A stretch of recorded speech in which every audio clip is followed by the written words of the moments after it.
नमस्कार। आज के इस विश्लेषण में हम एक ऐसे विषय में गोता लगाने वाले हैं जो बहुत गहरा है और शायद बहुत से लोगों की असल जिंदगी से जुड़ा है। इसे कहते हैं स्पिरिचुअल बर्नआउट, यानी आध्यात्मिक थकावट।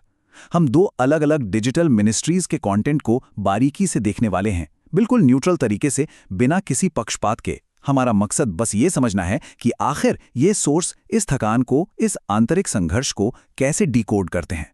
तो चलिए सीधे शुरू करते हैं। हमारा पहला भाग है आंतरिक संघर्ष की पहचान, यानी स्पिरिचुअल बर्नआउट को समझना।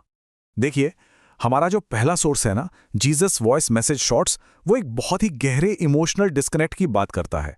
ये एक ऐसी स्थिति है, मतलब सोचिए, एक इंसान पूरी कोशिश कर रहा है लेकिन अंदर ही अंदर उसे लगता है कि वो बार बार फेल हो रहा है। बाइबल पढ़ने का मन तो है पर फोकस बिल्कुल नहीं बन पा रहा, ध्यान बार बार भटक जाता है, और तो और चर्च जाने तक का मन नहीं करता। दिलचस्प बात यह है कि यह सोर्स इस फेलियर की भावना को नकारता नहीं है, बल्कि बहुत ही संवेदनशीलता के साथ इसे एक्सेप्ट करता है, जो कि किसी भी समस्या को सुलझाने का सबसे पहला और जरूरी कदम होता है। लेकिन यहाँ एक बड़ा सवाल उठता है कि आखिर ऐसा होता क्यों है? एक इंसान जो अपनी आस्था को लेकर इतना सीरियस रहना चाहता है, वो अचानक से इस कदर थक कैसे जाता है? ये सवाल पूरी कहानी में गजब का सस्पेंस क्रिएट करता है। चलिए देखते हैं कि हमारे सोर्स इस पूरी सिचुएशन के पीछे की असली वजह क्या बताते हैं।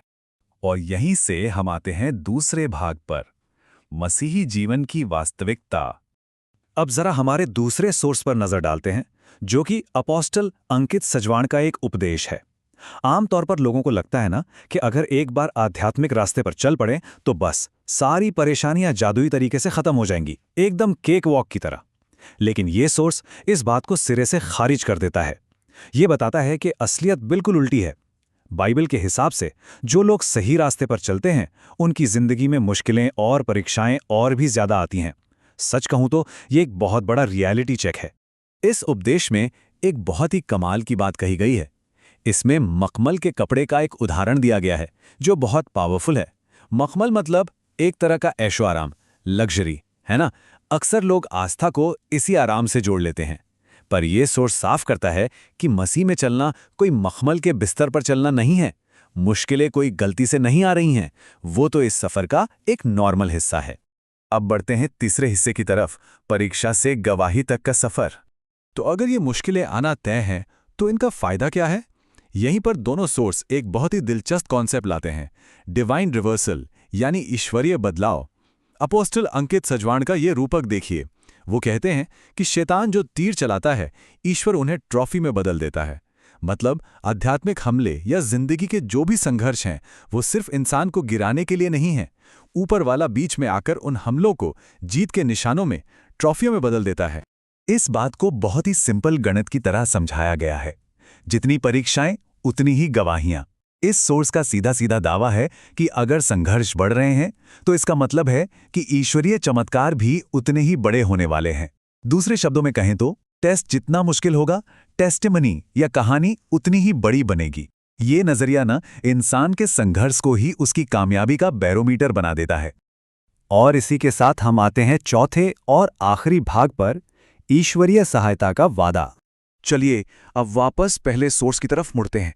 जो लोग इन परीक्षाओं से पूरी तरह हार मान चुके हैं, उनके लिए ये सोर्स एक बहुत ही प्रैक्टिकल 3 कदम का फॉर्मूला देता है।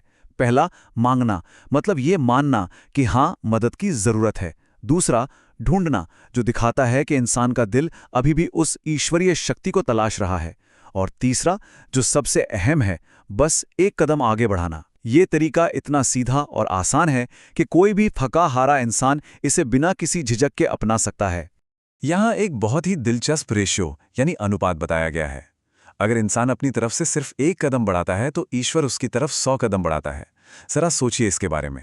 ये वादा इस बात की तसल्ली देता है कि किसी को भी ये पूरा सफर अकेले तय नहीं करना है, बस एक बहुत ही छोटा सा एफर्ट डालना है।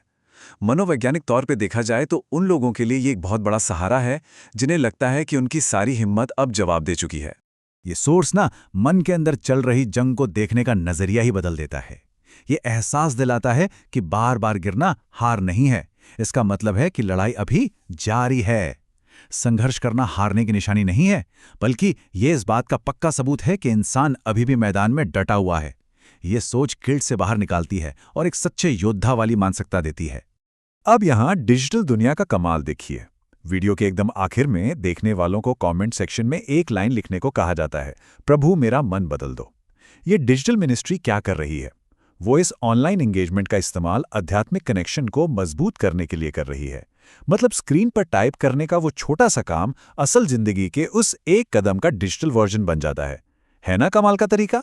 तो आज हमने देखा कि कैसे ये दोनों सोर्स मन की उस गहरी थकावट को पहचानते हैं, झूठी उम्मीदों का पर्दाफाश करते हैं और एक ऐसा फ्रेमवर्क देते हैं जहां हर मुश्किल एक गवाही में बदल जाती है। लेकिन खत्म करने से पहले एक बहुत ही गहरा सवाल छोड़कर जा रहे हैं। क्या सच में ये संघर्ष ही जीत की असली नींव होते हैं?